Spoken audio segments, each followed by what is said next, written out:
खबरों के दम पर कौन से शेयर फोकस में रहेंगे? शरद, पहले ये बता दीजिए कि आज टैरिफ के चलते कहां पर फोकस में होगा, और बाकी बताइए कि खबरों का एक्शन क्या है बाजार के लिए। जी बिल्कुल, लिस्ट धीरे धीरे करके बढ़ते जा रहा है। हमने तो 10 स्टॉक्स या 10 थीम्स निकाले थे, लेकिन जैसे मेरे खबरों वाले शेयर्स खत्म हो गए वैसे मैं आपको 2-3 और स्टॉक्स और थीम्स बताऊंगा। लेकिन सबसे पहले जो है इम्पॉर्टेंट बात है कि ट्रंप, टैरिफ और तहलका, ये तीनों चीज़ हो चुका है। और ऑफ कोर्स क्लैरिटी इंडस्ट्रीज़ में भी आई नहीं है, तो जो नी जर्क रिएक्शन होता है अभिषेक, वो देखने मिलने वाला है। और सबसे पहले टेक्सटाइल्स और एपरल्स पे नज़र डालेंगे। ट्रंप ने जो 25% टैरिफ की इम्पोजिशन लाई है, जो सबसे ज़्यादा हम एक्सपोजर है यूएस में इन टर्म्स ऑफ ट्रेड, वो है आपका टेक्सटाइल्स और एपल्स। यहाँ पे गोकुलदास एक्सपोर्ट्स देखें, अरविंद देखें, इन स्टॉक्स के लिए नेगेटिव रह सकता है। वेल्सपन देखें। और याद रखिए, जो फिनिश गुड्स होती है इस टेक्सटाइल एक्सपोर्ट्स के, हॉलीडे सीजन के ऑर्डर्स 2-3 क्वार्टर पहले आते हैं, तो इसके कारण कन्फ्यूजन बहुत है ट्रेडिंग कम्युनिटी में कि इस टैरिफ में जो है कुछ प्रॉफिटेबिलिटी बनेगा कि नहीं, तो एक क्वेश्चन मार्क ज़रूर है। तो आपका टेक्सटाइल और एपरल सबसे ज़्यादा इम्पैक्ट करेगा शुरुआती स्तर में। इसके अलावा आरती इंडस्ट्रीज़, नवीन फ्लोराइन, रेफ्रिजरेंट गैसेज वाले कंपनीज़ हैं जिनका एक्सपोजर यूएस से ज़्यादा है, जिनका मैंने नाम लिया है, उन पे आज भारी पिटाई देखने मिल सकती है और इनके लिए नेगेटिव रहेगा। और एक न्यूट्रल इम्पैक्ट भी है। ये देखिए, कन्फ्यूजन बहुत हो रहा है, तो मैं एक एक करके आपको समझा देता हूँ कि फार्मा स्पेस जो है इस लिस्ट में नहीं है। एक टाइप से प्रोविजनिंग है, 232 उसको कहते हैं, तो उसकी जो टैरिफ इम्पोजिशन बाद में आने वाली है। और हमें पता है कि उतना ज़्यादा भी चेंज नहीं होगा, क्योंकि उनको सस्ता दवाई मिल रहा है यूएस मार्केट्स में। आईटी स्टॉक्स इंक्लूडेड नहीं है इस लिस्ट में, एक टाइप से सर्विस है, और ऑलरेडी पिटाई नंबर्स में देखने मिल चुकी है। और कंपनी जो है, आईटी कंपनी सारी बेनिफिशियरी भी होती है जब डॉलर में स्ट्रेंथ देखने मिलता है, और अभी जो है डॉलर में स्ट्रेंथ भी आ रहा है। और बिग टेक अर्निंग्स थोड़ी देर पहले अभिषेक आप बता रहे थे, वहाँ पे भी अच्छी अर्निंग्स जो है देखने मिली है।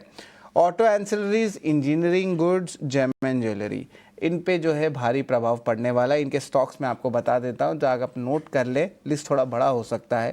भारत फोर्ज, सामिल, मदरसन सुमी, गोकुलदास एक्सपोर्ट्स ज्वेलरी से यहाँ पे भारी फटकार मिल सकती है। एबीबी इंडिया, ये सारे कंपनीज में जो है एक एक्सपोजर आपको देखने मिल रहा है।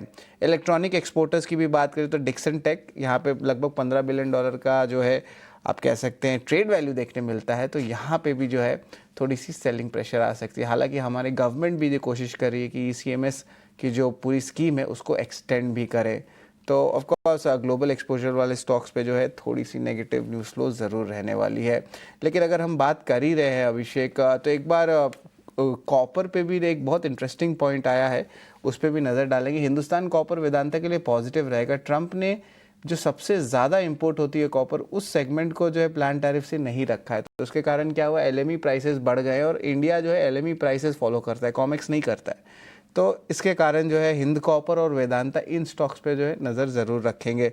लेकिन अर्निंग्स भी बहुत इंपॉर्टेंट है, एक एक करके अर्निंग्स बताता हूँ। टाटा स्टील स्ट्रॉन्ग नंबर्स आए, यूरोप की बिजनेस ब्रेक इवन देखने मिली है, वही इंडिया एबिटा पर टन जो है लगभग 20% सीक्वेंशियल ग्रोथ आया है, तो टाटा स्टील पे भी हमारी नज़र है। एमएनएम की बात करें तो एक दिन प्रीपोन कर दिया इन्होंने अपनी अर्निंग्स को, मिले जुले नतीजे आए, लेकिन पैट अबव एस्टिमेट्स है। और कंपनी ने कहा कि जो रेयर अर्थ है वो थर्ड क्वार्टर FY26 तक जो है पॉसिबल रहेगा, या फोर्थ क्वार्टर तक जा सकता है। यानी कि अभी भी इनके पास जो है रेयर अर्थ मटेरियल्स हैं ईवी सेगमेंट के डेवलपमेंट के लिए। रूरल सेंटिमेंट जो उन्होंने कहा अच्छी खबर आ रही है, जो ट्रैक्टर सेल्स को सपोर्ट कर सकती है। 2 दिन बाद इनके आंकड़े भी आने वाले हैं, तो एमएनएम में कुछ पॉजिटिविटी भी ज़रूर है। हालांकि अर्बन डिमांड अभी भी वीक है, पर रिकवरी आ सकती है। तो नेट गाइडेंस और कमेंट्री स्ट्रॉन्ग है एमएनएम के लिए। इंटरग्लोब एविएशन डिमांड इम्पैक्ट आया, यील्ड्स लोअर थे और स्टॉक बहुत चल चुका है, तो मुनाफा वसूली जो है इस काउंटर देखने मिल सकता है। हालांकि वित्त साल 2026 के जो सेकंड क्वार्टर की आउटलुक है वो स्टेडी है, और जो wide body long haul flights है उसको एक्सपैंड करेंगे, जिस तरह वो अपने इंटरनेशनल सेंटर्स को एक्सपैंड कर रहे हैं। हाल ही में मैनचेस्टर में भी इन्होंने एक्सपैंड किया था, मुंबई के रूट में। टाटा मोटर्स खबर पे मुहर भी लगी है, ईटी नव स्वदेश की टाटा मोटर्स आईवीको को अक्वायर करेंगे 3.8 बिलियन यूरोस पे। ट्रकिंग कंपनी है यूरोप की। वही जीएम फाइनेंशियल की बात करें तो बोर्ड ने अप्रूवल दे दिया, जियो फाइनेंशियल माफ़ करिएगा, यहाँ पे बोर्ड ने अप्रूवल दे दिया, जहाँ पे फंड रेज 15,825 करोड़ रुपए, क्योंकि जहाँ पे प्रमोटर्स ही पार्टिसिपेट करेंगे और उनका स्टेक बढ़ेगा। तो ये अहम न्यूज़ फ्लोज है जिस पे हमारी नज़र होनी चाहिए। और इतना बड़ा अनाउंसमेंट डोनाल्ड ट्रंप ने कर दिया है कि इवन निफ्टी कंपनीज जो हैं उतना रेलेवेंस आज के स्तर पे शायद स्टार्टिंग ऑफ द सेशन ना हो, तो डोमेस्टिक फेसिंग कंपनीज पे भी ज़्यादा मोमेंटम रहेगा अभिषेक, क्योंकि वो इंसुलेटेड हैं ग्लोबल टैरिफ से, तो उस पर भी हमारी नज़र होनी चाहिए। तो आज का दिन है वो काफी ज्यादा एक्शन वाला है, क्योंकि टैरिफ के चलते हम देखेंगे कि James and jewellery, pharma, engineering goods, chemical, IT, ये तमाम सेक्टर आज फोकस में रहेंगे, क्योंकि इनको थोड़ा झटका आज लगने की आशंका है।